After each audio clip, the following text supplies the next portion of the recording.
भारत की राजनीति में इस वक्त सिर्फ नेता ही आमने सामने नहीं हैं। सवाल यह है, क्या देश की राजनीति जनता के मुद्दों पर चल रही है या जनता को सिर्फ राजनीति के मुद्दों पर लड़ाया जा रहा है। संसद में हंगामा है, सड़क पर प्रदर्शन है, सरकार और विपक्ष एक दूसरे पर सवाल उठा रहे हैं। लेकिन इस पूरे खेल में सबसे बड़ा सवाल है, जनता कहाँ है। संसद लोकतंत्र का सबसे बड़ा मंच है, लेकिन जब संसद में बहस से ज्यादा हंगामा दिखाई दे, जब सरकार कहे विपक्ष काम नहीं करने दे रहा और विपक्ष कहे सरकार सवालों से भाग रही है, तो आम आदमी के मन में एक सवाल जरूर आता है, आखिर हमारे सांसदों को चुना किस लिए गया था। 2026 के मानसून सत्र में भी सरकार और विपक्ष के बीच कई मुद्दों पर भारी टकराव देखने को मिला और कामकाज प्रभावित भी हुआ। लेकिन ध्यान रखिए, संसद में हंगामा सिर्फ टीवी पर दिखने वाला दृश्य नहीं है। हर रुका हुआ दिन मतलब जनता के जरूरी सवालों पर कम समय देना है।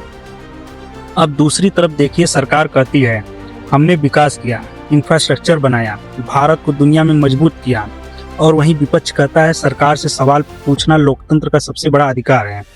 दोनों की अपनी अपनी दलील है, लेकिन असली परीक्षा किसकी होनी चाहिए? नेताओं की नहीं, जनता की। क्योंकि चुनाव के समय हर पार्टी कहती है रोजगार देंगे, महंगाई कम करेंगे, बेहतर सड़क देंगे, युवाओं का भविष्य बदलेंगे, भ्रष्टाचार खत्म करेंगे। लेकिन चुनाव खत्म होने के बाद क्या हम वही सवाल उतनी ही ताकत से पूछते हैं? यही असली लोकतंत्र की परीक्षा है। आज की राजनीति में युवा सबसे महत्वपूर्ण ताकत बन चुका है, और जब छात्र या युवा किसी मुद्दे को लेकर सड़क पर उतरते हैं तो सरकार के लिए उसे नजरअंदाज करना आसान नहीं होता।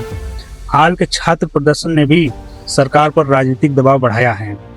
लेकिन यहाँ एक और बड़ा सवाल है, क्या हर विरोध राजनीति है या कभी कभी विरोध ही लोकतंत्र की आवाज होती है? इसका फैसला किसी पार्टी के झंडे से नहीं होना चाहिए। फैसला होना चाहिए मुद्दा क्या है, सबूत क्या है और सरकार का जवाब क्या है। भारत में राजनीति का सबसे बड़ा हथियार क्या है? भाषण, सोशल मीडिया, जाति, धर्म या फिर चुनाव? सच यह है कि चुनाव आते ही राजनीति का तापमान अचानक बढ़ जाता है। हर पार्टी जनता को अपनी तरफ खींचने की कोशिश करती है।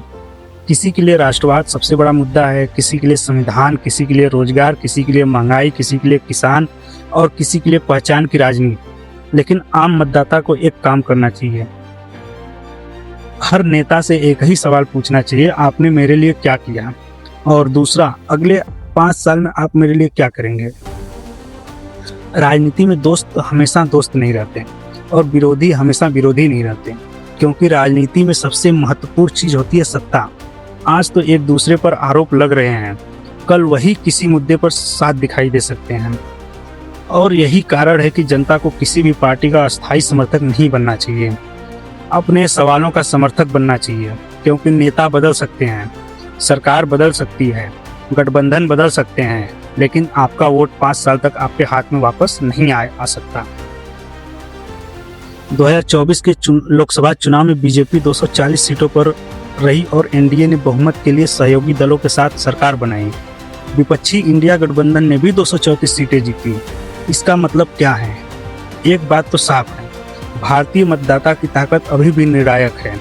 लेकिन लोकतंत्र सिर्फ वोट देने का नाम नहीं, लोकतंत्र का मतलब है वोट देने के बाद सवाल पूछना, गलती पर विरोध करना, अच्छे काम पर समर्थन करना, और किसी भी नेता को इतना शक्तिशाली न बनने देना कि जनता उसे सवाल पूछने में भी डर जाए। तो अगली बार जब आपका नेता टीवी पर भाषण दे, उसकी पार्टी का झंडा मत देखिए, पहले अपना सवाल देखिए।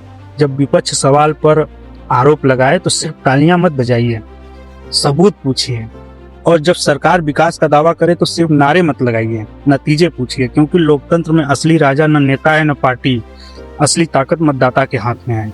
और याद रखिए, नेता 5 साल के लिए चुना जाता है, लेकिन आपका फैसला अगली पीढ़ी का भविष्य तय कर सकता है। अगर आपको लगता है कि राजनीति में सबसे जरूरी चीज पार्टी नहीं जनता के सवाल होने चाहिए, तो इस वीडियो को शेयर कीजिए। क्योंकि लोकतंत्र तभी मजबूत होगा जब जनता सिर्फ वोट नहीं देगी, सवाल भी पूछेगी। नमस्कार, जय हिंद।